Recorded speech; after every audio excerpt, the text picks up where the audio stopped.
Hi every one. ഞാൻ ഇന്നൊരു ബുക്കിൻ്റെ റിവ്യൂ ആണ് ചെയ്യാൻ പോകുന്നത്. ഞാൻ ഈ അടുത്ത സമയത്ത് വായിച്ച ഒരു ബുക്കാണ്. ഞാൻ കഴിഞ്ഞ കുറച്ച് മാസങ്ങൾക്ക് മുന്നേ ലൈബ്രറിയിൽ പോയപ്പം അടുപ്പിച്ച് കുറച്ച് ബുക്ക്സ് എടുത്തായിരുന്നു. അപ്പോൾ അതിലൊരു ബുക്കാണ്. ഈ ബുക്ക് കണ്ടപ്പോൾ തന്നെ എനിക്കിത് എടുക്കണം, വായിക്കണം എന്നൊക്കെ തോന്നി. കാരണം ഇത് കേരളത്തിൻ്റെ ചരിത്രത്തെ പറ്റിയുള്ളൊരു ബുക്കാണ്. കേരളത്തിൻ്റെ ചരിത്രം എന്ന് വെച്ചാൽ കേരളം ഫോം ചെയ്തതിന് ശേഷം കേരളത്തിലെ രാഷ്ട്രീയ ചരിത്രത്തെ പറ്റിയിട്ടാണ്. അല്ലാതെ കേരളത്തിൽ പണ്ടുണ്ടായിരുന്ന രാജ്യഭരണം അങ്ങനത്തെ കാര്യങ്ങളൊന്നുമല്ല. ഞാൻ ഇങ്ങനെ ഒരു ബുക്ക് കുറേ കാലമായിട്ട് ഇങ്ങനെ അന്വേഷിച്ച് നടക്കുമായിരുന്നു. നമ്മുടെ കേരളത്തിലെ ഒരു പൊളിറ്റിക്സിൻ്റെ ഹിസ്റ്ററി എന്തായിരുന്നു, കേരളത്തിലെ ആദ്യത്തെ മന്ത്രിസഭ, അതുപോലെ അതിനുശേഷം വന്ന മന്ത്രിസഭകൾ, അതുപോലെ ആ ഒരു കേരളത്തിൻ്റെ സാംസ്കാരിക ചരിത്രം, ഒപ്പം തന്നെ ഈ ഒരു പൊളിറ്റിക്കൽ ഹിസ്റ്ററിയും ഇതെല്ലാം ഒന്ന് അറിയണം, വായിക്കണം എന്ന് കുറേ നാളായിട്ട് വിചാരിച്ചിരുന്നപ്പോഴാണ് നമ്മൾ ഈ തേടിയ വള്ളി കാലിൽ ചുറ്റുക എന്നൊക്കെ പറയത്തില്ലേ, അങ്ങനെ ഞാൻ ഈ ഒരു ബുക്ക് കണ്ടത്. അപ്പോൾ ഈ ഒരു ബുക്കിൻ്റെ പേര് തന്നെ മലയാളി നാൾവഴികൾ എന്നാണ്. ഈ ഒരു ബുക്കിൻ്റെ എഡിറ്റർ TM രാമചന്ദ്രനാണ്. ഇത് ഒരാൾ എഴുതിയ ബുക്കല്ല, ഇതിൽ കുറേ ഓതേഴ്സ് എഴുതിയിട്ടുള്ള അവരുടെ ലേഖനങ്ങളുള്ള ഒരു ബുക്കാണ് മലയാളി നാൾവഴികൾ. ഇതിൻ്റെ എഡിറ്റർ എന്ന് പറഞ്ഞാൽ ഞാൻ പറഞ്ഞല്ലോ TM രാമചന്ദ്രൻ. അദ്ദേഹത്തിൻ്റെ ഒരു വിശദമായിട്ടുള്ളൊരു കുറിപ്പുണ്ട്. കേരളത്തിലെ കമ്മ്യൂണിസ്റ്റ് ഗവൺമെൻറ്, അതുപോലെ കേരളത്തിലെ കോൺഗ്രസ് ഗവൺമെൻറ്, അവരുടെയൊക്കെ ഭരണം, ആ ഒരു ഭരണത്തിൻ്റെയൊക്കെ പോരായ്മകൾ, പല നേട്ടങ്ങൾ എല്ലാം വളരെ ക്ലിയർ ആയിട്ടൊരു ഹോളിസ്റ്റിക് അപ്രോച്ചിലൂടെ നമുക്ക് വ്യക്തമായിട്ട് മനസ്സിലാക്കാൻ പറ്റുന്ന ഒരു ബുക്കാണ്. അപ്പോൾ കേരളത്തിലെ ഒരു പൊളിറ്റിക്സിനെ പറ്റി നിങ്ങൾക്ക് അറിയാൻ താല്പര്യമുണ്ട്, അല്ലെങ്കിൽ കേരളത്തിൽ ഇത്രയും നാളും കേരളം എന്ന് പറയുന്ന സ്റ്റേറ്റ് ഇന്ത്യയിലെ ഏറ്റവും ഉയർന്ന, അല്ലെങ്കിൽ എല്ലാ കാര്യത്തിലും ബെസ്റ്റ് ആയിട്ടുള്ള ഒരു സ്റ്റേറ്റ് ആയിട്ട് എങ്ങനെ മാറി എന്ന് നിങ്ങൾക്ക് അറിയണം.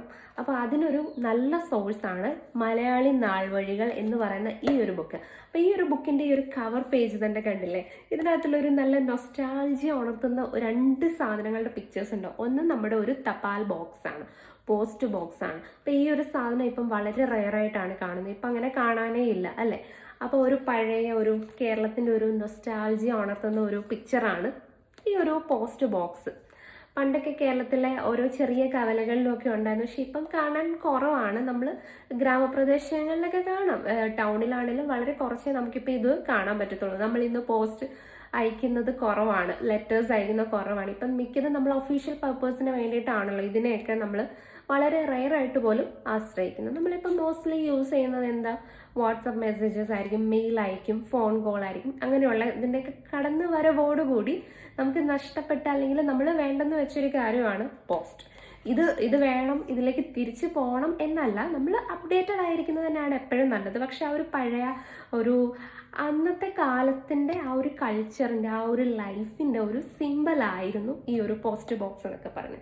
പിന്നെ ഇപ്പുറത്തെ വേറൊരു സാധനം കണ്ടില്ലേ, എന്താ, സൈക്കിൾ. യെസ്, അന്നത്തെ കാലത്തെ ജനങ്ങളുടെ മെയിൻ വാഹനമായിരുന്നു. ഇന്ന് നമ്മളൊക്കെ എന്താ യൂസ് ചെയ്യുന്നത്, 2 വീലേഴ്സ് ആയിട്ട് സ്കൂട്ടേഴ്സ്, മോട്ടോർ ബൈക്ക്, പിന്നെ കാറ്.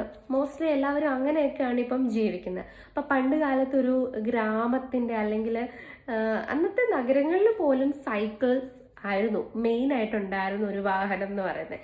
അപ്പോൾ കേരളത്തിൻ്റെ ഒരു ഐക്കോണിക് ആയിട്ടുള്ള കുറച്ച് കാര്യങ്ങളുണ്ട്. നമ്മൾ കേരളം എന്ന് പറയുമ്പോൾ നമ്മുടെ മൈൻഡിലേക്ക് വരുന്നത് എന്താ, തെങ്ങ്, പച്ചപ്പ്, അങ്ങനെയുള്ള കാര്യങ്ങളൊക്കെ ആയിരിക്കും, നെൽവയലുകൾ. പക്ഷേ ഇങ്ങനത്തെ കുറച്ച് കാര്യങ്ങളും ഉണ്ട്. അപ്പോൾ ഈ ഒരു ബുക്കിൽ പല ചാപ്റ്റേഴ്സ് ആയിട്ടാണ് ഓരോ ആൾക്കാരുടെ, ഓരോ ഓതേഴ്സിൻ്റെയും കുറിപ്പുകൾ കൊടുത്തിരിക്കുന്നത്. അപ്പോൾ ഇതിൽ എനിക്ക് ഇഷ്ടപ്പെട്ട കുറച്ച് കാര്യങ്ങൾ ഞാനൊന്ന് പറയാം. ഇതിൽ ഫസ്റ്റ്, നവകേരളം, അസ്വസ്ഥതയുടെ വേരുകൾ. അതായത് കേരളത്തിൽ ഒരു ഗവൺമെൻറ്റിൻ്റെ ഫോർമേഷനെ പറ്റിയിട്ടും ആ സമയത്തുണ്ടായിരുന്ന ഭരണത്തിൽ വന്ന ആൾക്കാരും അതുപോലെ ഭരണം കിട്ടാതെ പോയ ആൾക്കാരും തമ്മിലുള്ള ഒരു പ്രശ്നങ്ങളും കാര്യങ്ങളും ഒക്കെ പറയുന്നുണ്ട്. ഫസ്റ്റ് മന്ത്രിസഭയുടെ കാര്യമല്ല, അതിനുശേഷം വന്ന പിന്നീടുള്ള ഒരു ഹിസ്റ്റോറിക്കലായിട്ടുള്ള ഇൻസിഡൻസിൻ്റെ കാര്യമാണ് പറഞ്ഞത്. ഇതിലെ ഫസ്റ്റ് ഒരു ലൈൻ ഞാൻ വായിച്ചേൽപ്പിക്കാം. ഇന്ന് ഉപയോഗത്തിലിരിക്കുന്ന പല ആശയങ്ങളും ആ ആശയങ്ങളെ സൂചിപ്പിക്കുന്ന പദങ്ങളും വ്യവസായ യുഗത്തിൻ്റെ നവോത്ഥാന കാലത്തിൻ്റെ തുടർച്ചയായിട്ടുണ്ടായതാണ്. പ്രോഗ്രസ് എന്നുള്ള ആശയം, സ്വാതന്ത്ര്യം എന്നുള്ള ആശയം, വ്യക്തി എന്നുള്ള വ്യവച്ഛേദിത സങ്കല്പം, ഒരു പക്ഷേ വികസനം എന്നുള്ള ആശയമൊക്കെ വ്യവസായ യുഗത്തിൻ്റെ ഫലമായിട്ടുണ്ടായതാണ്. വ്യവസായ യുഗം, ഇൻഡസ്ട്രിയൽ റവല്യൂഷൻ ഇംഗ്ലണ്ടിൽ നടന്നു. അതോടുകൂടി ആൾക്കാരുടെ മൈൻഡ് സെറ്റിലും ലൈഫിലും കൾച്ചറിലും എല്ലാത്തിലും ഒരു വലിയ ചേഞ്ച് തന്നെ ഉണ്ടായിട്ടുണ്ട് അല്ലെ. അതുപോലെ തന്നെ നമ്മുടെ കേരളത്തിലെയും ആൾക്കാരുടെ ചിന്ത, പേഴ്സണൽ ലൈഫ്, കരിയർ, ഇതിലെല്ലാം മാറ്റം കൊണ്ടുവന്നിട്ടുള്ള ഒരു കാര്യമാണ് വ്യവസായ യുഗം അല്ലെങ്കിൽ വ്യവസായം എന്ന് പറയുന്ന ആ ഒരു കാര്യം എന്നാണ് ഫസ്റ്റ് തന്നെ പറഞ്ഞിരിക്കുന്നത്. ഉൽപാദനം കൂടുതലാവുകയും നമ്മുടെ ഉപയോഗത്തിൽ കൂടുതൽ വസ്തുക്കൾ ഉണ്ടായി തീരുകയും അത് വിൽക്കേണ്ടി വരികയും വിൽക്കാൻ വിപണി അന്വേഷിക്കേണ്ടി വരികയും വിപണികൾ പിടിച്ചെടുക്കേണ്ടി വരികയും വിപണികൾക്ക് വേണ്ടി രാജ്യങ്ങൾ പിടിച്ചെടുക്കേണ്ടി വരികയും ചെയ്യുമ്പോഴാണ് സാമ്രാജ്യത്വം ഉണ്ടാകുന്നത്. കുഴപ്പമില്ല. നേരെ മറിച്ച് ഗാന്ധി ശ്രമിച്ചത് അതിനെ പിറകോട്ട് കൊണ്ടുപോകാനാണ്. സെൽഫ് സഫിഷ്യന്റ് വില്ലേജ് എന്നുള്ള ആശയത്തിലേക്ക് കൊണ്ടുപോകാനാണ്. ഇതിൽ ഞാൻ നോട്ട് ചെയ്ത് വെച്ച കുറച്ച് കാര്യങ്ങളൊന്ന് വായിച്ചേൽപ്പിക്കാം. സാമ്രാജ്യത്വം എന്നുള്ളത് ഒരു 100 കൊല്ലം മുമ്പ് ഏറ്റവും നല്ല വാക്കായിരുന്നു. ആലോചിച്ച് നോക്കിയാൽ ശരിയാണെന്ന് തോന്നും. പണ്ടൊക്കെ അത് ഒരു നല്ല കാര്യമാണ്. പക്ഷെ ഇപ്പം നമുക്ക് ചിന്തിക്കാൻ പറ്റുമോ? ഡിക്റ്റേറ്റർഷിപ്പ്, ഒരു രാജ്യം ഒരു ഡിക്റ്റേറ്ററിന്റെ കീഴിലാണ്, ആ ഒരു ഡിക്റ്റേറ്ററാണ് അവിടുത്തെ കാര്യങ്ങളെല്ലാം ഡിസൈഡ് ചെയ്യുന്നത് എന്ന് പറഞ്ഞാൽ നമുക്കത് എത്രത്തോളം അക്സെപ്റ്റ് ചെയ്യാൻ പറ്റും? എത്ര പേർക്ക് അക്സെപ്റ്റ് ചെയ്യാൻ പറ്റും? ഇമ്പീരിയലിസം എന്ന് പറയുന്നത് ഇന്നൊരു ചീത്ത വാക്കാണ്. ഇന്ത്യ ചരിത്രത്തിൽ ഇമ്പീരിയലിസം എന്ന് പറയുന്നത് ഏറ്റവും നല്ല ഒരു കാലഘട്ടമാണ്. ഗുപ്ത മൗര്യ കാലഘട്ടത്തെ തന്നെയാണ് ഇന്ത്യയിലെ ഇമ്പീരിയലിസ്റ്റ് കാലഘട്ടം എന്ന് പറയുക. അതാണ് ചരിത്രത്തിലെ നല്ല കാലം എന്ന് വിശേഷിപ്പിച്ചത്. അത് നമ്മുടെ ആറ്റിറ്റ്യൂഡ് അനുസരിച്ചിരിക്കും. അതായത് ഇവിടെ ഈ ഓഥർ പറയുന്നത്, ഇത് എഴുതിയിരിക്കുന്നത് ആരാന്ന് ഞാൻ പറഞ്ഞില്ലല്ലോ, സോറി. ഇത് എഴുതിയിരിക്കുന്നത് MN വിജയൻ എന്ന് പറയുന്ന ആളാണ് ഈ ഒരു കുറിപ്പ് എഴുതിയിരിക്കുന്നത്. അപ്പോൾ ഇദ്ദേഹം പറയുന്നത്, ഞാനിത് വായിച്ചിട്ടുണ്ട്, പഠിച്ചിട്ടുണ്ട്, സിവിൽ സർവീസിനൊക്കെ പഠിക്കുമ്പോൾ നമുക്ക് പഠിക്കാം. ഗുപ്ത മൗര്യ പീരീഡ്, ആ സമയത്ത് ഇന്ത്യയിലെ ഏറ്റവും ഗോൾഡൻ ഏജ് എന്നൊക്കെയാണ് പറയുന്നത്. ഇന്ത്യയിൽ ഒരുപാട് നല്ല കാലം, സ്ത്രീകൾക്കൊക്കെ ഉന്നത സ്ഥാനം ഉണ്ടായിരുന്നു, അതുപോലെ എല്ലാവർക്കും ഒരു വെൽഫെയർ ഒക്കെ ഉണ്ടായിരുന്ന ഒരു സമയമായിരുന്നു അത്. അപ്പം ആ സമയത്ത് ഇമ്പീരിയലിസം ആയിരുന്നു. പക്ഷെ അന്ന് അതൊരു നല്ല കൺസെപ്റ്റ് ആയിരുന്നു. പക്ഷെ ഇപ്പം ഇമ്പീരിയലിസം അതുപോലെ ഡിക്റ്റേറ്റർഷിപ്പ് എന്നൊക്കെ കേൾക്കുമ്പോൾ നമുക്കത് അക്സെപ്റ്റ് ചെയ്യാൻ പറ്റുന്നുണ്ടോ? ഇല്ല. അതാണ് ഇവിടെ പറഞ്ഞിരിക്കുന്ന ഓരോരുത്തരുടെയും ആറ്റിറ്റ്യൂഡ് അനുസരിച്ചാണ്. ഞാൻ ഈ പറഞ്ഞു വെക്കുന്നത് ഇതൊക്കെ നല്ലതാണ്, ഇതൊക്കെ തിരിച്ചു വരണം, അങ്ങനെയല്ല. പിന്നുള്ളത് പാശ്ചാത്യ നവോത്ഥാനത്തിന്റെ മറ്റൊരു പ്രത്യേകത, അതായത് ഇനിയുള്ള കുറച്ച് ഭാഗത്ത് ഇപ്പം ഈ നമ്മൾ ഡിസ്ക്രൈബ് ചെയ്ത് അതിനെ പറ്റിയിട്ടാണ് പറയുന്നത്. അത് കഴിഞ്ഞിട്ടുള്ള ഒരു വെസ്റ്റേൺ മോഡേണൈസേഷൻ, അങ്ങനത്തെ കുറച്ച് കാര്യങ്ങളൊക്കെ പറയുന്നുണ്ട്. പാശ്ചാത്യ നവോത്ഥാനത്തിന്റെ മറ്റൊരു പ്രത്യേകത അത് ഓൾഡ് മാസ്റ്റേഴ്സിനെ അനുകരിക്കുക എന്നതാണ്. മഹത്വത്തിലേക്കുള്ള മാർഗം എന്ന സങ്കല്പമാണ്. Imitating old masters. അങ്ങനെയാണ് നവോത്ഥാന കാലത്ത് ഗ്രീക്ക് മാസ്റ്റേഴ്സിനെ അനുകരിച്ച് മൈക്കൽ ആഞ്ചലോ, ഡാവിഞ്ചി, റാഫേൽ തുടങ്ങിയവർ ചിത്രകലയിൽ നവോത്ഥാനമുണ്ടാക്കിയത്. ഇന്ത്യൻ ചിത്രകലയിൽ അല്ലെങ്കിൽ ഇന്ത്യൻ സാഹിത്യത്തിൽ ഇത് വന്ന പാടെ പോവുകയാണ് ചെയ്തത്. അപ്പോൾ ഇന്ത്യയിൽ ഈ ഒരു പഴയ കാര്യങ്ങളെ പഴയ കാര്യങ്ങളെ ഇമിറ്റേറ്റ് ചെയ്യുക അല്ലെങ്കിൽ ആ പഴയതിലേക്ക് തിരിച്ചു പോവുക എന്നായിരുന്നില്ല. ഇന്ത്യയിൽ എന്ന് പറഞ്ഞാൽ ഒരു ന്യൂ എറ ക്രിയേറ്റ് ചെയ്യുക അല്ലെങ്കിൽ ഒരു പുതിയ വേൾഡിലേക്ക് പോവുക, അതായിരുന്നു ഇന്ത്യയിൽ കൊണ്ടുവന്നത്.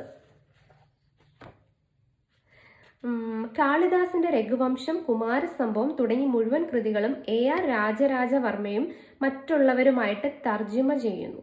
രാമായണത്തിനും മഹാഭാരതത്തിനും തർജ്ജിമയുണ്ടാകുന്നു. ഇതൊക്കെ നമ്മുടെ നവോത്ഥാനത്തിന്റെ ഒരു മുഖമാണ്. അതായത് നമുക്ക് ഉള്ള ക്ലാസിക്കലായിട്ടുള്ള കാര്യങ്ങളൊക്കെ നമ്മൾ മറ്റുള്ളവർക്ക് കൊടുക്കുന്നുണ്ട്. പുതിയ ഐഡിയാസ് നമ്മൾ അക്സെപ്റ്റ് ചെയ്യുന്നുണ്ട്. പുതിയ ലൈഫ്, പുതിയൊരു എറ നമ്മളിവിടെ ക്രിയേറ്റ് ചെയ്യുകയാണ്. ഇന്ത്യയിൽ അങ്ങനെ ഈസ്റ്റ് ഇന്ത്യ കമ്പനി വരുന്നു, പിന്നീട് ഭരണം വരുന്നു, പിന്നീട് രാജ്യം മുഴുവൻ പിടിച്ചടക്കുന്നു. അതൊരു ഫ്യൂഡൽ കാലഘട്ടത്തിൽ ഉണ്ടാവില്ല. കാരണം ഫ്യൂഡൽ കാലഘട്ടം അവനവന് വേണ്ടത് അവനവൻ ഉൽപ്പാദിപ്പിക്കുകയും മനുഷ്യരെ യന്ത്രങ്ങളാക്കുകയും ചെയ്യുന്ന കാലമാണ്. ഈ മാറ്റം ഇന്ത്യയിൽ ഉണ്ടാകുന്നുണ്ട്. ഇന്ത്യയിൽ തൊഴിലാളി എന്നുള്ള ആശയം ഉണ്ടാകുന്നു. തൊഴിലാളി എന്ന ആശയം പോലും പുതിയതാണ്. വർഗവ്യത്യാസം എന്ന ആശയം വരുന്നുണ്ട്. ഓരോ ക്ലാസ് വരുന്നുണ്ട്. Middle class, lower class, higher class, upper class, middle class തന്നെ upper middle class, lower middle class, അങ്ങനെയുള്ള ആശയങ്ങൾ വരുന്നുണ്ട്. വർഗം എന്നത് മാർക്സിന്റെ ഏറ്റവും പ്രധാനപ്പെട്ട കണ്ടുപിടുത്തങ്ങളിൽ ഒന്നാണെന്ന് പറയാം. ഹ്യൂമനിസം എന്നുള്ള ആശയം മതത്തെയോ മതം പോലെയുള്ളതും രാഷ്ട്രീയവുമായ പ്രത്യയശാസ്ത്രത്തെ ഉപേക്ഷിക്കുന്നതുമായ ഒരവസ്ഥയാണ് എന്ത്? ഹ്യൂമനിസം. അതുകൊണ്ട് ഹ്യൂമനിസം എന്ന് വെറുതെ പറഞ്ഞാൽ കമ്മ്യൂണിസം വേണ്ട എന്ന് തന്നെയാണ് അർത്ഥം.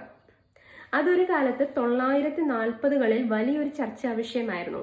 മനുഷ്യരെല്ലാവരും ഒന്നല്ല എന്നാണ് മാർക്സ് പറഞ്ഞത്. രണ്ടാണെന്നാണ്. രണ്ടു തരം മനുഷ്യരുണ്ട്, ഒന്ന് ഉള്ളവരും മറ്റത് ഇല്ലാത്തവരും. ഉൽപാദന ഉപാധികൾ പിടിച്ചു വെച്ചിരിക്കുന്നവരും തൊഴിലാളി വർഗവും. ഹ്യൂമനിസം എന്ന് പറഞ്ഞാൽ ഒറ്റത്താപ്പിൽ ഇവർ രണ്ടുപേരെയും അളക്കുകയാണ്. അതുകൊണ്ട് ഫലത്തിൽ അത് കമ്മ്യൂണിസ്റ്റ് നിഷേധമാണ്. അങ്ങനെയാണ് ഹ്യൂമനിസം എന്ന പദം വാസ്തവത്തിൽ ഒളിച്ചു കടത്തപ്പെട്ട ഒരു പദമായി തീരുന്നത്. ഇവിടെ ഞാൻ പറയാൻ വേണ്ടി നോട്ട് ചെയ്ത് വെച്ച കുറേ പോയിന്റ്സ് ഉണ്ട് കേട്ടോ, പറയാം. ജാതി ജന്മത്തിലുണ്ടോ എന്നാണ്. ജാതി എന്ന് പറയുന്നത് പക്ഷിമൃഗാദികളുടെ ജാതിയാണ്. പക്ഷിയെ പോലെയല്ല മൃഗം, കാക്കയെ പോലെയല്ല കുയിൽ. അങ്ങനെ കുറച്ച് കാര്യങ്ങൾ അവിടെ വിശദമായിട്ട് വായിക്കേണ്ടതായിട്ടുണ്ട്.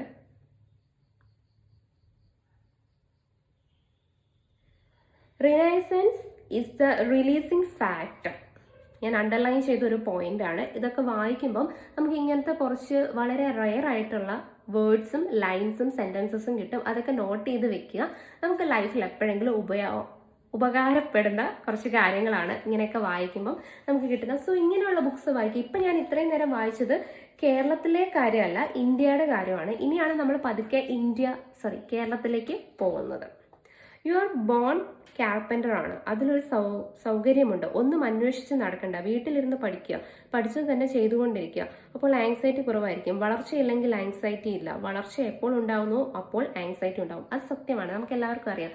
നമ്മുടെ കംഫർട്ട് സോണിന് പുറത്തേക്ക് വരുമ്പോഴാണ് നമുക്ക് ആങ്സൈറ്റി, ടെൻഷൻ പോലുള്ള കാര്യങ്ങൾ വരുന്നത്. പുതിയ കാര്യങ്ങൾ ചെയ്യാൻ നമ്മൾ കൂടുതൽ കാര്യങ്ങൾ പഠിക്കണം.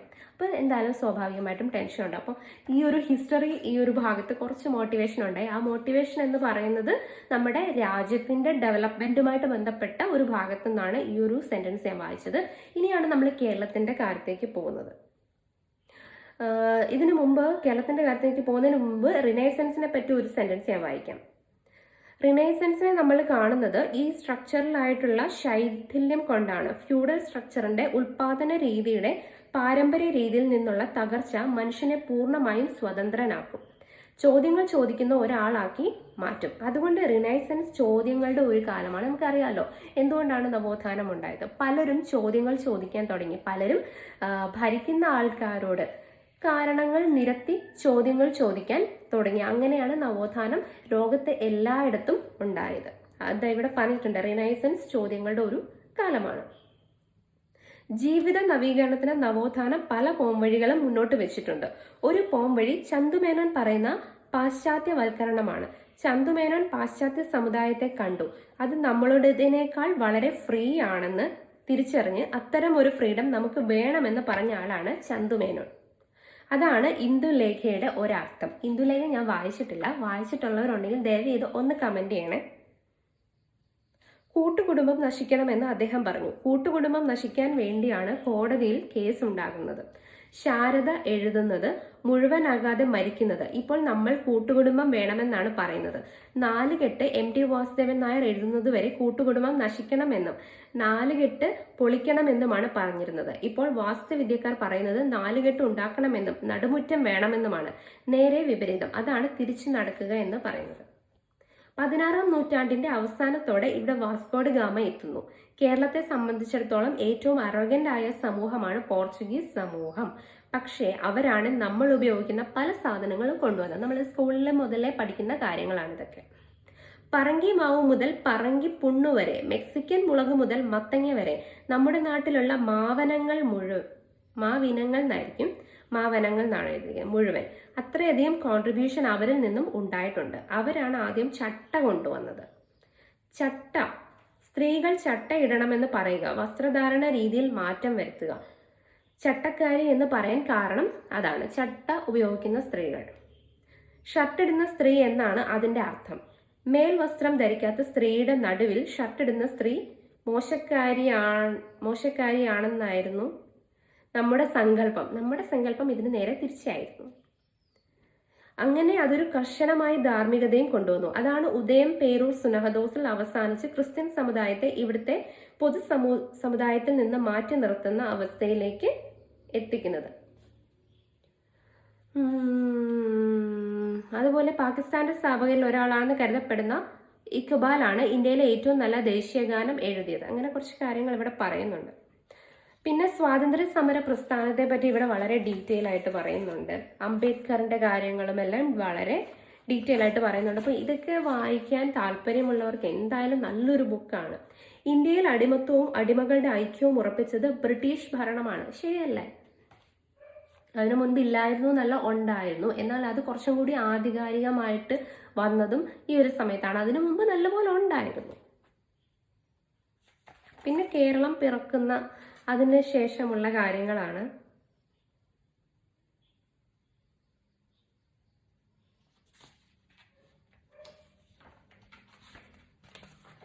കേരള നവോത്ഥാനം വിമർശന ഫലങ്ങളെ ഭയക്കാതിരിക്കുക എന്നൊരു ആർട്ടിക്കിൾ എഴുതിയിരിക്കുന്നത് സുനിൽ പി ഇളയിടം. അദ്ദേഹത്തിന്റെ ഒരു കുറിപ്പ് ഇവിടെ പറഞ്ഞിട്ടുണ്ട്. ഇതിൽ ഞാൻ നോട്ട് ചെയ്ത ഒരു ലൈൻ ഞാൻ വായിക്കാം. നവോത്ഥാനത്തെക്കുറിച്ചുള്ള ഈ ഔപചാരിക ധാരണയുടെ മുഖ്യമായ ഒരു തകരാറ് അത് പ്രാചീന ഗ്രീസിലും റോമിലും പിറവികൊള്ളുകയും 1000 ആണ്ട് കാലം നിദ്രയിലാണ്ടു പോവുകയും പിന്നീട് യൂറോപ്പിൽ കിളിർക്കുകയും തുടർന്നിങ്ങോട്ട് അവിടെ തുടർച്ചയായി വളരുകയും ചെയ്യുന്ന ഒരു പ്രക്രിയയായി വിജ്ഞാന വികാസത്തെ ചുരുക്കി കാണുന്നു എന്നുള്ളതാണ്. ഞാൻ നോട്ട് ചെയ്ത വേറൊരു സംഭവം വായിക്കാം. 1906 1906 കുഞ്ഞിക്കുട്ടൻ തമ്പുരാൻ ഒറ്റയ്ക്കിരുന്ന് മഹാഭാരതം വിവർത്തനം ചെയ്തത്. തനിക്കറിയാൻ വയ്യാത്ത ഇംഗ്ലീഷ് ആരോടൊക്കെയോ ചോദിച്ചു മനസ്സിലാക്കി തമ്പുരാൻ ഷേക്സ്പിയറും വിവർത്തനം ചെയ്യുകയുണ്ടായി. നിങ്ങൾ അറബിയിൽ പ്രാർത്ഥിച്ചാൽ പ്രാർത്ഥിക്കുന്നത് എന്താണെന്ന് ദൈവത്തിനെ മനസ്സിലാവും, നിങ്ങൾക്ക് മനസ്സിലാവില്ല. പ്രാർത്ഥിക്കുന്നത് നിങ്ങൾക്ക് മനസ്സിലാവണമെങ്കിൽ മലയാളത്തിൽ പ്രാർത്ഥിക്കണമെന്നാണ് മക്തി തങ്ങൾ പറഞ്ഞത്. നെക്സ്റ്റ്, 16-ാം നൂറ്റാണ്ട് മുതൽ യൂറോപ്പിലുടനീളം കാണുന്ന പ്രധാനപ്പെട്ട പരിശ്രമങ്ങളിൽ ഒന്ന് ബൈബിൾ നാട്ടുഭാഷകളിലേക്ക് മാറ്റി എഴുതിക്കൊണ്ടിരിക്കുക എന്നാണ്. രവിവർമ്മ വരയ്ക്കുന്ന ചിത്രങ്ങൾ നവോത്ഥാനത്തിന്റെ ഒരു മാതൃകാ രൂപമാകുന്നു എന്നും ഈ ഒരു ആർട്ടിക്കിളിൽ പറയുന്നുണ്ട്. അപ്പൊ ഇതൊക്കെ വായിച്ചു നോക്കുക. വിവേകാനന്ദൻ ഒരു ഘട്ടത്തിൽ പറയുന്നത് what India needs today not Bhagavad Gita but football grounds ഒക്കെ ഒരു നവോത്ഥാനത്തിന്റെ ഭാഗങ്ങളായിട്ട് നമുക്ക് കൺസിഡർ ചെയ്യാൻ പറ്റുന്ന കാര്യങ്ങളാണ്. വിവിധ തലങ്ങളിലുള്ള അധിനിവേശങ്ങളെ കൂടി സാക്ഷാത്കരിച്ചുകൊണ്ടാണ് ആധുനികത അതിന്റെ സംവാദ മണ്ഡലം രൂപപ്പെടുത്തിയത്. അല്ലാതെ വളരെ ശുദ്ധമായ പക്ഷപാതരഹിതമായ നിഷ്പക്ഷമായ ഒരു സംവാദ മണ്ഡലത്തിന് ആധുനികത ജന്മം നൽകിയിരുന്നു എന്നത് വലിയൊരു തെറ്റിദ്ധാരണയാണെന്ന് ഇവിടെ പറഞ്ഞിട്ടുണ്ട്. റൊമാൻറ്റിസം എന്ന് പറയുന്നത് വാസ്തവത്തിൽ മുതലാളിത്ത പ്രകൃതി ബോധത്തിന്റെ ഒരു വിപരീത രൂപം മാത്രമാണ്. അടുത്തത് സുകുമാർ അഴീക്കോടിന്റെ ഒരു ആർട്ടിക്കിൾ ആണ്. ഈ നാടിന്റെ മനസ്സ് എന്നാണ് അതിന്റെ പേര് കൊടുത്തിരിക്കുന്നത്. അതിനു മുമ്പ് വായിച്ചതിലെ ഒരു സെന്റൻസ് ഞാൻ വിട്ടുപോയി. ഇന്ത്യയിലെ മറ്റെല്ലാ സമൂഹങ്ങളെക്കാളും ആദിവാസികൾ സാമൂഹികമായ ബഹിഷ്കരണവും പിന്നോക്ക അവസ്ഥയും അനുഭവിക്കുന്നത് കേരളത്തിലാണ് എന്ന് എടുത്തു പറഞ്ഞിട്ടുണ്ട്. അത് ശരിയാണോ തെറ്റാണോ എന്ന് നിങ്ങളുടെ കാഴ്ചപ്പാടനുസരിച്ച് ഒന്ന് കമന്റ് ചെയ്യണേ. പിന്നെ ഉള്ളത് നവോത്ഥാന ഊർജം നഷ്ടപ്പെടുന്നതിന്റെ ഒരു അടയാളം നമുക്ക് മുമ്പ് സാധ്യമായിരുന്ന ജാതി വിമർശനം അസാധ്യമാക്കുന്നു എന്നതാണ്. നമുക്ക് മുൻപ് സാധ്യമായിരുന്ന ജാതി വിമർശനം, മതവിമർശനം, ദൈവവിമർശനം ഇപ്പോൾ സാധ്യമാവുന്നില്ല എന്നതാണ്. ശബരിമല ക്ഷേത്രത്തിൽ തീപിടിച്ച സമയത്ത് പണ്ട് തിരുക്കൊച്ചി മുഖ്യമന്ത്രിയായിരുന്ന സി കേശവൻ പറഞ്ഞത് ഒരമ്പലം കത്തിപ്പോയാൽ അത്രയും അന്ധവിശ്വാസം കുറഞ്ഞു എന്നാണ്. ഇന്ന് ശബരിമലയെ കുറിച്ച് അങ്ങനെ പറയാൻ ഒരു മുഖ്യമന്ത്രിക്ക് പോയിട്ട് ഒരു പഞ്ചായത്ത് പ്രസിഡന്റിന് പോലും പറ്റില്ല. കാരണം മതം വിമർശനരഹിതമായി സ്വീകരിക്കപ്പെട്ടിരിക്കുന്ന ഒന്നായിട്ട് മാറിക്കഴിഞ്ഞു. ശരിയല്ലേ? നമുക്കിപ്പം മതം എന്ന് പറയുന്നതിനെ പറ്റി ആർക്കും സംസാരിക്കാൻ പറ്റത്തില്ല. എല്ലാവരും വളരെ അങ്ങനെയുള്ള സെൻസിറ്റീവ് ആയിട്ടുള്ള കാര്യങ്ങളായി മാറിക്കഴിഞ്ഞു. അതൊക്കെ നമ്മളിപ്പം എല്ലാവരും, ഞാൻ ഉൾപ്പെടെ എല്ലാവരും വളരെ ഡിപ്ലോമാറ്റിക് ആയിട്ടാണ് ആ കാര്യങ്ങളിൽ സംസാരിക്കുന്നത്. പക്ഷെ പണ്ട് എന്ത് കാര്യത്തിനെയും, ഈവൻ മതം, കാസ്റ്റ് എല്ലാത്തിനെ പോലും നമുക്ക് വിമർശിക്കാൻ, ക്രിട്ടിസൈസ് ചെയ്യാനുള്ള അവകാശം ഉണ്ടായിരുന്നു, അല്ലെങ്കിൽ അങ്ങനെ ചെയ്യുന്ന ഒരു കാലഘട്ടം ഉണ്ടായിരുന്നു. പക്ഷെ ഇന്നത് പറ്റത്തില്ല, അങ്ങനെ പറയാൻ പാടില്ല എന്നായി ഇന്നത്തെ ഒരു ലോകം. ആധുനികതയുടെ സമ്പൂർണമായ സാധൂകരണം ഇടതുപക്ഷാവബോധത്തിന്റെ ഒരു ബാധ്യതയല്ല എന്ന് തിരിച്ചറിഞ്ഞുകൊണ്ട് വിമർശിക്കപ്പെടേണ്ടുന്ന കേന്ദ്ര തത്വങ്ങളെ വിമർശിച്ച് മുന്നേറാനും അതിന്റെ സൈദ്ധാന്തിക സമീക്ഷകളും പ്രയോഗ പാഠങ്ങളും വികസിപ്പിച്ചെടുക്കാനും ഇടതുപക്ഷ അവബോധനത്തിന് അവബോധത്തിന് കഴിയാത്തിടത്തോളം കാലം ഈ ഇടങ്ങളൊക്കെ തന്നെ ആരെങ്കിലുമൊക്കെ കൈയാളുകയും അവരുയർത്തുന്ന വിമർശനങ്ങൾ ആധുനികത വിമർശനത്തിന്റെ കേന്ദ്രങ്ങളായി മാറുകയും ചെയ്യും. മാർക്സ് പറയുന്ന ഒരു കാര്യമുണ്ട്: കർശനമായി വിമർശിക്കുകയും വിമർശനത്തിന്റെ ഫലങ്ങളെ ഭയക്കാതിരിക്കുകയും ചെയ്യുക, അതാണ് പ്രധാനപ്പെട്ട കാര്യം. വിമർശിക്കാം, പക്ഷെ ആ വിമർശനത്തെ തുടർന്നുണ്ടാവുന്ന നമുക്ക് വരുന്ന ആ ഒരു ആൾക്കാരുടെ റെസ്പോൺസിനെ പേടിക്കാതിരിക്കുക. ആ പേടി കൊണ്ടാണ് പലരും ഇന്ന് വിമർശനം എന്ന് പറയുന്ന കാര്യത്തിലേക്ക് മുതിരാതിരിക്കുന്നത്. പിന്നീട് അങ്ങോട്ട് ഈ ഒരു ബുക്കിൽ കേരളത്തിന്റെ ഞാൻ പറഞ്ഞ പോലെ ഒരു പൊളിറ്റിക്കൽ ഹിസ്റ്ററി, കേരളത്തിന്റെ ഒരു കൾച്ചറൽ ഹിസ്റ്ററിയും കാര്യങ്ങളുമാണ് ഇനി പറയുന്നത്. കേരള രാഷ്ട്രീയം അരനൂറ്റാണ്ടും അപ്പുറവും എന്ന പേരിൽ കെ വേണു അദ്ദേഹത്തിന്റെ ഒരു കുറിപ്പ് ഇവിടെ ഉണ്ട്. ഞാൻ ഇതിൽ കുറേ കാര്യങ്ങൾ നോട്ട് ചെയ്ത് വെച്ചിട്ടുണ്ട്. എല്ലാം പറയുകയാണെങ്കിൽ ഈ വീഡിയോ ഭയങ്കര ലെങ്തി ആയിട്ട് പോകും. പിന്നെ PJ ജെയിംസിന്റെ ഒരു ആർട്ടിക്കിൾ ഉണ്ട്, അധിനിവേശത്തിന്റെ കേരളീയ വർത്തമാനം. അങ്ങനെ ഒരുപാട് പേരുടെ ഉണ്ട്. ഡോക്ടർ പ്രദീപൻ പാമ്പാരിക്കുന്ന് എഴുതിയ കേരളത്തിന്റെ ജാതി വർത്തമാനം. ഇതൊക്കെ നമ്മൾ വായിച്ചിരിക്കേണ്ടതാണ് കേട്ടോ. എൻ്റെ അഭിപ്രായത്തിൽ എല്ലാ മലയാളികളും വായിച്ചിരിക്കേണ്ട ഒരു ബുക്കാണ് ഇത്. പിന്നെ CR നീലകണ്ഠൻ എഴുതിയ ഒരു കുറിപ്പാണ് പരിസ്ഥിതി ബോധത്തിന്റെ രാഷ്ട്രീയം. അത് കേരളത്തിൽ ഉണ്ടായിട്ടുള്ള സമകാലിക പ്രശ്നങ്ങളും എൻവയോൺമെന്റൽ ഇഷ്യൂസുമായിട്ടൊക്കെ ബന്ധപ്പെട്ട കുറെ കാര്യങ്ങളാണ് അവിടെ ഡീൽ ചെയ്യുന്നത്. TP രാജീവൻ അതുപോലെ V വിജയകുമാർ എന്നിവർ ചേർന്ന് എഴുതിയതാണ് ഭാഷയും സംസ്കാരവും ഒരു സമരമുഖം. അതും എല്ലാവരും ഒന്ന് വായിച്ചു നോക്കുക. MGS നാരായണൻ എഴുതിയ സ്വയം വഞ്ചനയുടെ മലയാളി യാത്രകൾ. അങ്ങനെ കുറേ പേര് എഴുതിയിട്ടുള്ള, സാറ ജോസഫ് ഒക്കെ എഴുതിയിട്ടുണ്ട് ഈ ഒരു ബുക്കിൽ. മലയാളി നാൾവഴികൾ. ഈ ഒരു ബുക്ക് എനിക്ക് കിട്ടിയത് എൻ്റെ വീടിനടുത്തുള്ള ഒരു പബ്ലിക് ലൈബ്രറി ഉണ്ട്, ഉപാസന ഗ്രന്ഥശാല. അപ്പോൾ അവിടെ പോയപ്പോൾ ഞാൻ ബുക്സ് എടുത്ത കൂട്ടത്തിൽ ഈ ഒരു ബുക്ക് കണ്ടു. അപ്പോൾ ഇത് കണ്ടപ്പോൾ തന്നെ ഞാൻ ഉറപ്പിച്ചു ഇതെന്തായാലും ഞാൻ വായിച്ചിരിക്കും. കാരണം എന്നെ സംബന്ധിച്ചിടത്തോളം ഈ കേരളത്തിൻ്റെ ഹിസ്റ്ററി ഒന്ന് അറിയണം എന്ന് എനിക്ക് ഭയങ്കര ആഗ്രഹമായിരുന്നു. നമുക്ക് ഒരുപാട് പഠിക്കാനുണ്ട്.